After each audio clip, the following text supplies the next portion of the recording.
Hi there, Taurus and Taurus Rising. This is Raina from Divination by Raina Moon, and I welcome you to your June 2015 astrological forecast. So the month begins with a full moon in the sign of Sagittarius at 11 degrees on 11:19 a.m. Central Standard Time. This is going to fall in your 8th house, and your 8th house, in case you didn't know, is the house of money that you don't earn. So it could be a partner's money. It could have something to do with an inheritance that's been kind of hanging in the air and there's finalization about it. It could have to do with taxes. This full moon can have something to do with gaining money from a source other than yourself. And this is wonderful because right now we have Sagittarius forming a sweet angle with Jupiter and Leo in your 4th house. So I really do think that this money may have some connection to your family. It could be definitely an inheritance, especially if there has been something like this on the table.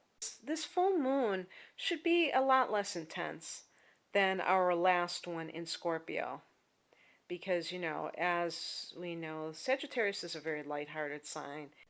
Mercury has been retrograde in the sign of Gemini, and this falls in your 2nd house of earned income.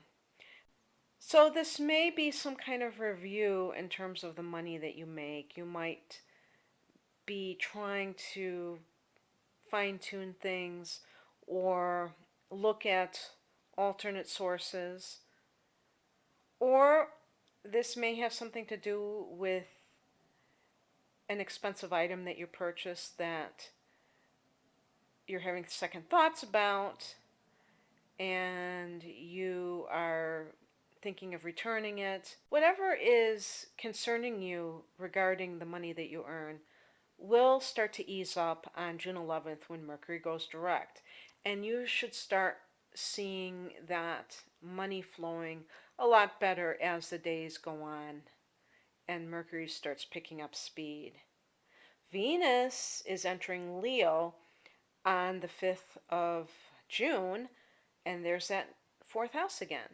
I just want to say that with Jupiter there, there's that sense of wanting to expand your home base as well as make it as beautiful as it can be.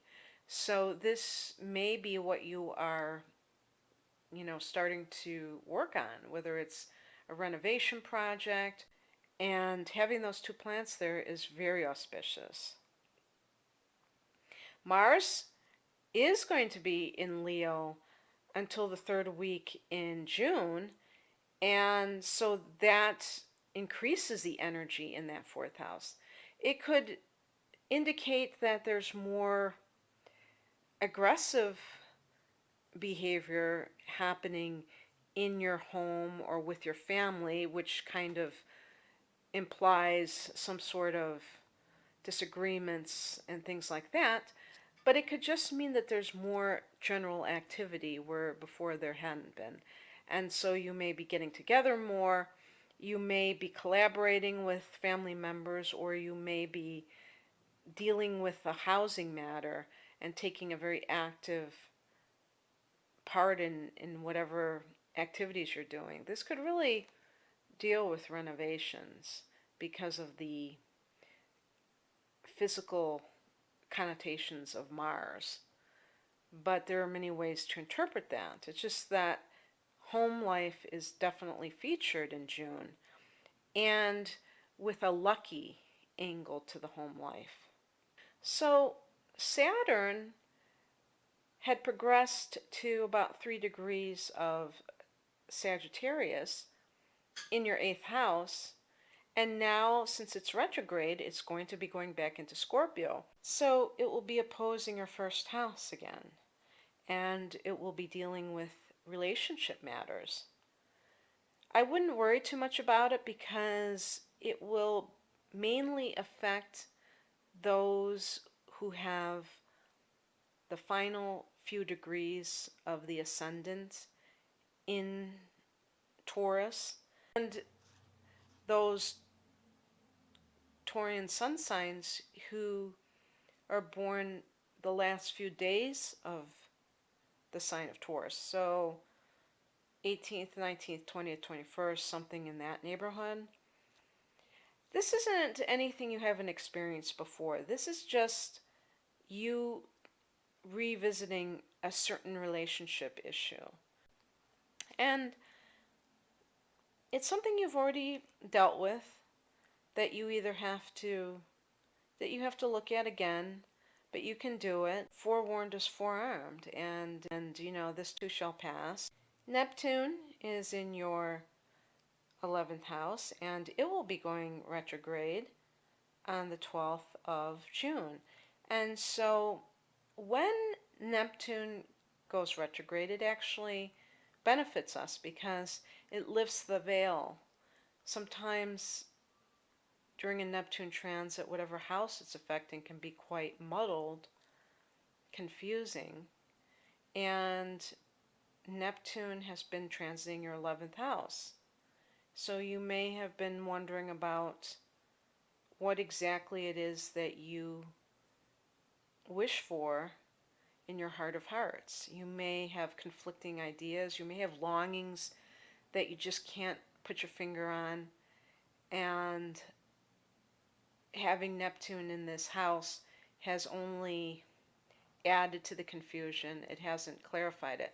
Well, now that it's retrograde, it will give you more of a clear perspective on what it is that you want to do.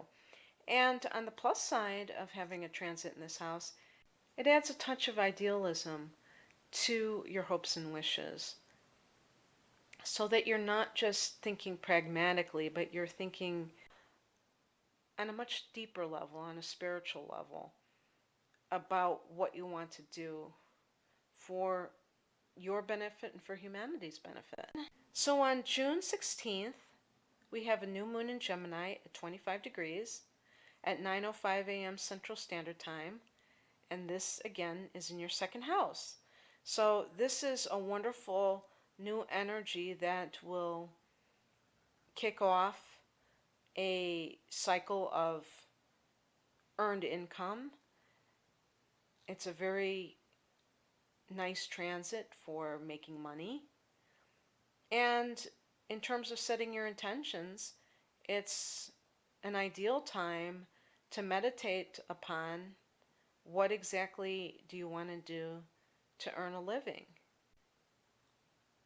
You can tie it into that Neptune in the 11th house, that idealism. Do I want to earn money doing something that resonates with me, that's in alignment with my values, or do I just want to make a quick buck? I think there are going to be some lucky opportunities through home and through other people's money and through how you make your money in the month of June, Taurus. And I hope you enjoyed this forecast. Stay tuned. Later this month, I will be releasing a tarot spread for every sign, including yours. Take care. Bye.